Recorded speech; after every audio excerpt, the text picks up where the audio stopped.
Okay, so we left off. You were in the green room with Elmo. Oh yeah. So what happened is, I actually started, since it was towards the end of the season, and there was really like two more bits left. And I thought, Richard is like our big brother, and if he can't do anything with this, what was I going to do with it? And I was like, okay, well, I'll get through these two and try to, because I want to shine. I still didn't have a character, a principal character that could work alongside Ernie and Bert and Big Bird and Oscar and Cookie Monster and Grover. So I was one of those puppeteers that was still trying to get that, principal character to get that job security, instead of, it was always fun doing AMs and all that stuff, but you wanted a character. So I got through it, and what I did is after the season was over, I went and hung out with my mom, with the daycare kids, and just watched them. And it was on the floor. It was just so funny, how they could cry and then on a dime it'd be finished, it'd just be over. So I picked up things, just from watching, but also trying to incorporate what I know of that Jim and the Muppets do so well, as far as that edge. It's for children, for Sesame Street, but they still had that edge. I mean, somebody that's like Bert, somebody that's like Ernie, so trying to keep all of that together, I came in the next season with some focus on what I wanted to do, and it really worked. I mean, it was a sketch that I did with Emilio Delgado, who plays Luis, and Elmo was at the fix-it shop bench, and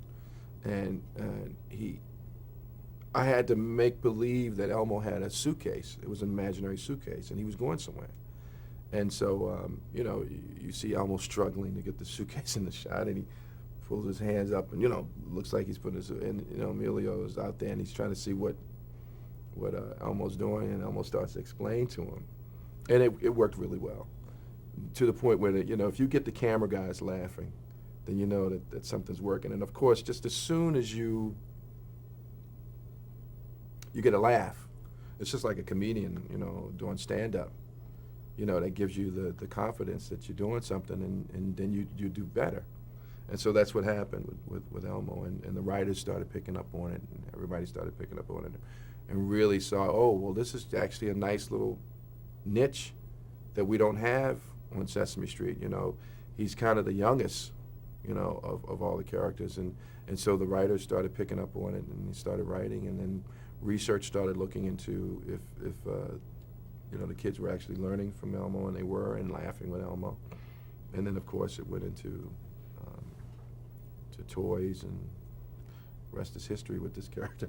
Now, that first sketch, how did you communicate to the writers what you wanted to do, how you saw Elmo? Well, they communicated to me. Elmo was already written at that point. And actually, at the beginning, Elmo had really kind of caveman type talk. It was all broken, Elmo do this, but not a full sentence. It had Elmo, but like he still talks today, but it had, Elmo do this instead of Elmo will do this. There was still some words that were missing that actually started getting in the way of his communicating. So we put all of that in there, and the only thing he has left now is Elmo, third person type situation. So that's really the only thing that really, not the only thing that really changed. I mean, one of the main things that changed was the writing of the script, but it was all really there when I got the puppet. We knew that he was 3.5 years old. We knew that he was very young. He had a great imagination. Through his imagination and through the games that he played, he learned. That's the way he learned. There was something that the writers were writing called, after he would say, Elmo, do this, yes, yes, yes. I eliminated that with laughter. Matter of fact, poor Lisa, I tell this story and she still cringes when I tell it. But she didn't like the laugh. She felt as though Elmo was laughing too much. So we went out to lunch, And she said, I want to take you out to lunch. I said, the laugh is it's just too much. Just too much. And I said, okay.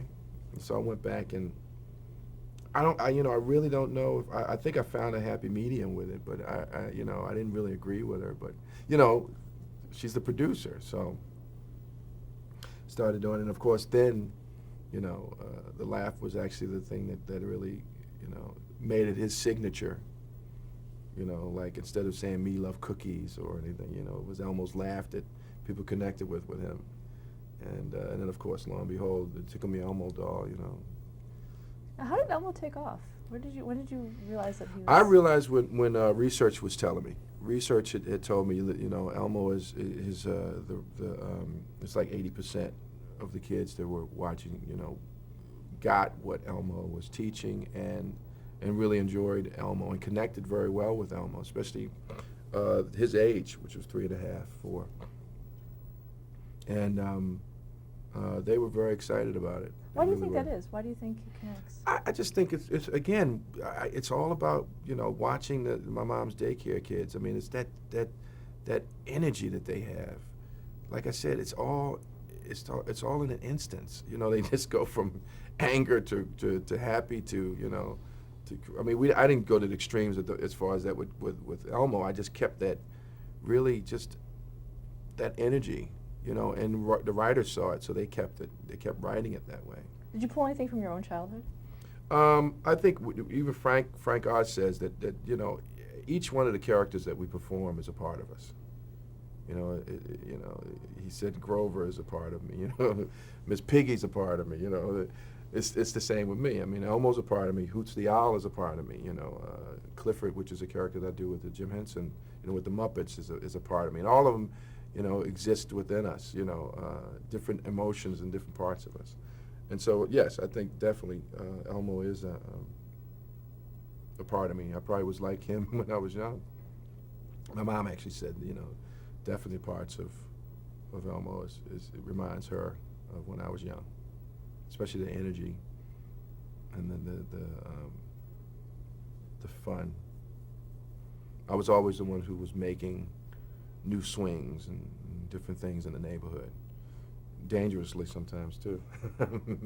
Sometimes I would have a kid running home holding his arm, and they would know who did it, who was involved. Let's talk about working with some of the regulars on the show. We'll continue with Elmo. I tell you who you've interviewed Sonia, and I brought this up to her, and I don't know how. I'm pretty sure she understands. I mean, when the show decided to start showing Snuffy to everybody,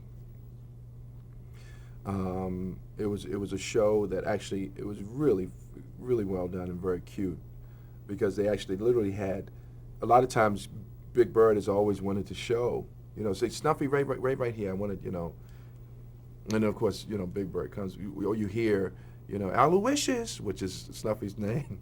His mom's calling him, and then he leaves, and then of course Big Bird comes, and the cast say, "Okay, Big Bird, yeah, okay," Well, this was a show where Elmo was the one who actually had to keep Snuffy from leaving, so Elmo attached himself to Snuffy Snuffle, and Snuffy's swinging him and stuff like that, but he's staying. And actually, it was a day that we actually had Donahue on the show. He was the celebrity, and he was to report this, this whole situation, and I mean, they saw Snuffy for the first time. I mean, they really and they just panned all of the cast, and they were like, and then the next scripts, were pertaining to them meeting and actually getting to talk to Snuffy for the first time. And there was this really just magic moment at the Fix-It shop where Sonia, who plays Maria, and I know she probably talked about, I hope she did talk about, the only thing she fixed was toasters all the time.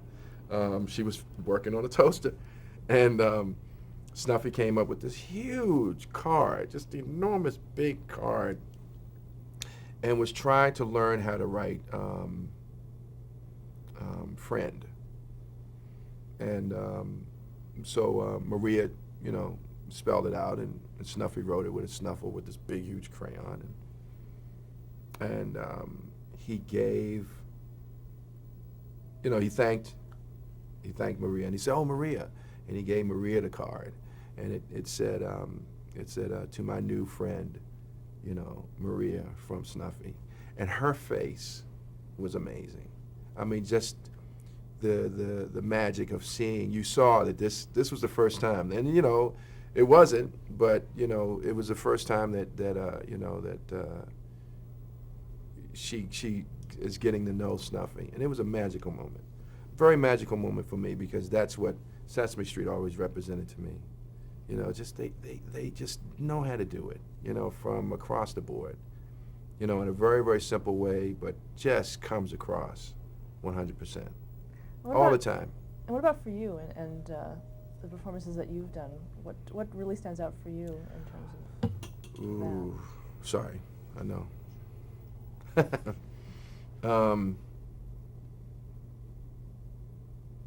There's always pieces with, there's one with Maya Angelou singing,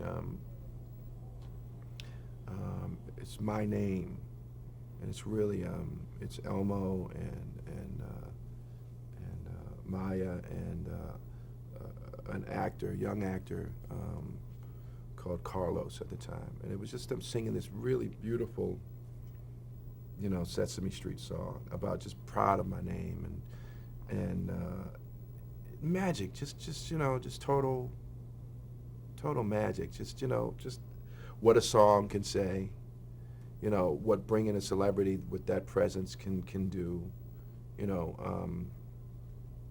the presence of this little red monster. I mean, it's just amazing. All those elements come together all the time. I mean, here it is, 2004, and I mean, it still happens on that show that started in 1969, 70. I mean, it's amazing. I mean, that's why that show is rewarded every year. It's that's why I'm humbled. I'm humbled to be one of the a co-executive producer that's now getting Emmys because of it. Because I mean, it's from generations and generations, years and years ago, where they hit it. They hit it, and we're benefiting from it. All of us, not just the producers and the performers and the actors and our children are still constantly benefiting from it. What are your favorite Elmo storylines? Oh, there's one where Elmo falls in love with Gina and wants to marry her, and she takes it lightly, and it kind of hurts him, and she really doesn't get it. And then Gordon explains it to her that this is important to him. You need to let him down very easily, and it's a beautiful piece. Again, very simple. The one that I actually won the Emmy for Outstanding Performer, which I didn't go to the awards because I had already framed the nomination, because I was up against up against Fred Rogers and LeVar Burton and Paul Rubens, Pee Wee, and I was like, listen, this is an honor, and I actually won, and it was a show that was with Gina again, Allison Bartlett, who's just a phenomenal talent. She was babysitting Elmo. That's all it was. She was bathing him, and he went into his imagination. He became Elmo Cousteau, and he was swimming, and there was a policeman fish. I have no idea, but that's what's in his imagination, and but it was just sweet because it was his imagination. And you come back, and there she is, cleaning him with, drying him off with a towel, and just really sweet. And then you see her tucking him into bed and telling him a story, and then he goes into another, whirlwind of an adventure. And it was all took place during the evening of Sesame Street, and that's the one that I won for. So that's a special one. I think the most recent one was we did where there was a fire. Alan, who's now running Mr. Hooper's, or I should say Hooper's, because it's transformed into, to Hooper's now, and Alan is running the store. He was actually frying some chicken, to be sold that day. And Sonia and Maria and Elmo went into Hooper's to have grilled cheese, have lunch and stuff like that. And actually, there's a grease fire that happens. And of course, Elmo just freaks. He just can't believe what's happening to Hooper's, and he really, really gets scared and very, very concerned. And he's never really saw a firefighter before, and they look like aliens to him, and so he freaks out about that too. He doesn't want to go to Hooper's ever again. He's scared of this, And then what happens is the firefighter takes off the helmet and talks to him and explains to him, what firefighters do and how important and the reason why they have what they have on to protect themselves and stuff like that. And he invites Maria and Elmo to a firehouse, and Elmo gets to go and learn how to slide down the pole and how they eat, and it was really, really nice, really well done. Victor DiNapoli directed it, and John Weidman wrote it, and the music was done really well. It all came together really, really, really. It was really special. So that was a good one too. There's a lot of them. The writing, on the show has always been amazing. I remember one year I was at the Emmys, and I was in L.A.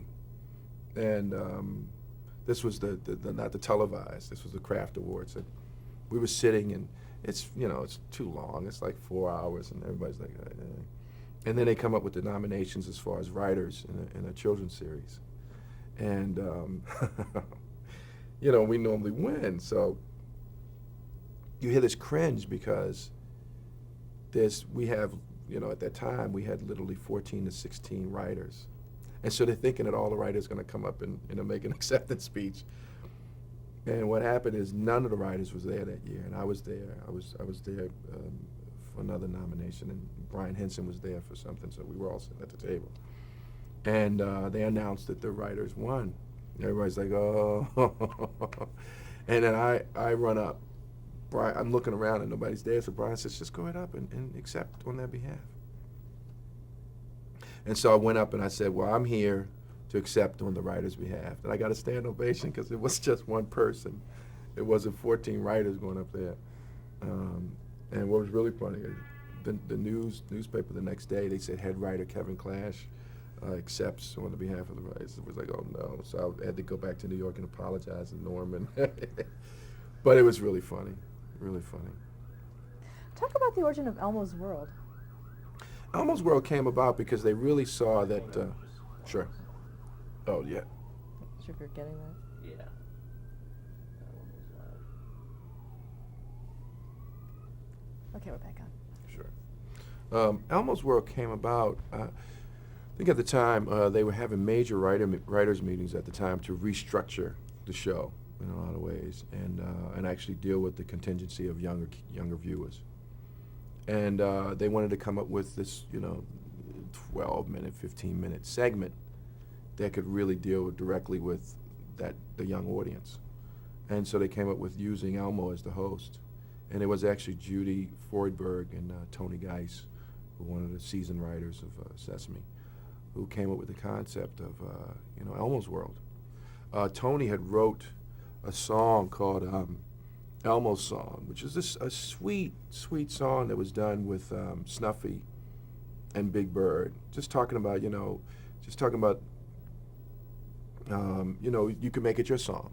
And it started off with Elmo, and he was on this big crate with a little, little baby grand piano, and he was sitting on a little crate and he was playing, and he just sang that song, and then he said, well, Big Bird, you can sing it, just take out Elmo and put in Big Bird, and Snuffy sang it, and it was really, really sweet, and that was years and years ago. And so when they came up with the concept, they said, well, we should just use that song, just change it, instead of Elmo's Song, call it Elmo's World. And they came up with the concept with Arlene, who was very, very talented. Arlene was, she was a co-executive producer or producer at the time, who, I just celebrate her every day because of what she brought back to Sesame Street. When she first started with Sesame Street, she was hired to do films and animation. And she got people like Will Vinton. She got people like Pixar at the time that really didn't know Pixar to do little short animations. And fabulous stuff. So she was involved with Elmo's World, of course. So she is actually the one who helped with the animation for the animation channel and the little films that was done with the kids. I mean, and the Act of Elmo's was so they came up with all these wonderful ideas to put in this 15 minutes that I think is fabulous. And I hear all the time, just as soon as a child hears la la la la la la la la Elmo's World, they're running to the TV, and they're glued to it for that 15 minutes. How was it filmed? We shoot it outside of the season, and it's really just 3 flats. That's crayon drawn, and the elements that are computer generated. We do have a drawer and door and window. And shade, I should say. And then we have the element of the computer coming in and TV. That's all done. We actually used to do it where it was kind of real time and then what we did is we changed it because we really wanted to make it a little bit more elaborate. So then now we just have little pieces of foam that that kind of is stand-ins for the computer generated stuff. And it's just a wonderful show. We have a great time. And we do that out of the season. Make sure, we do about 3 weeks. That we'll shoot about 5 of them. Talk about Mr. Noodle. Mr. Noodle was great. Actually, Judy. No, actually, at the beginning, I think Arlene knew of Bill Irwin, who of course is the ultimate performance artist. I mean, he's just amazing. And she went to him and asked him about doing Mr. Noodle. And he's such a perfectionist. He didn't know if he could really, because with television, you don't have a whole lot of time. Arlene had done a bunch of films with Bill.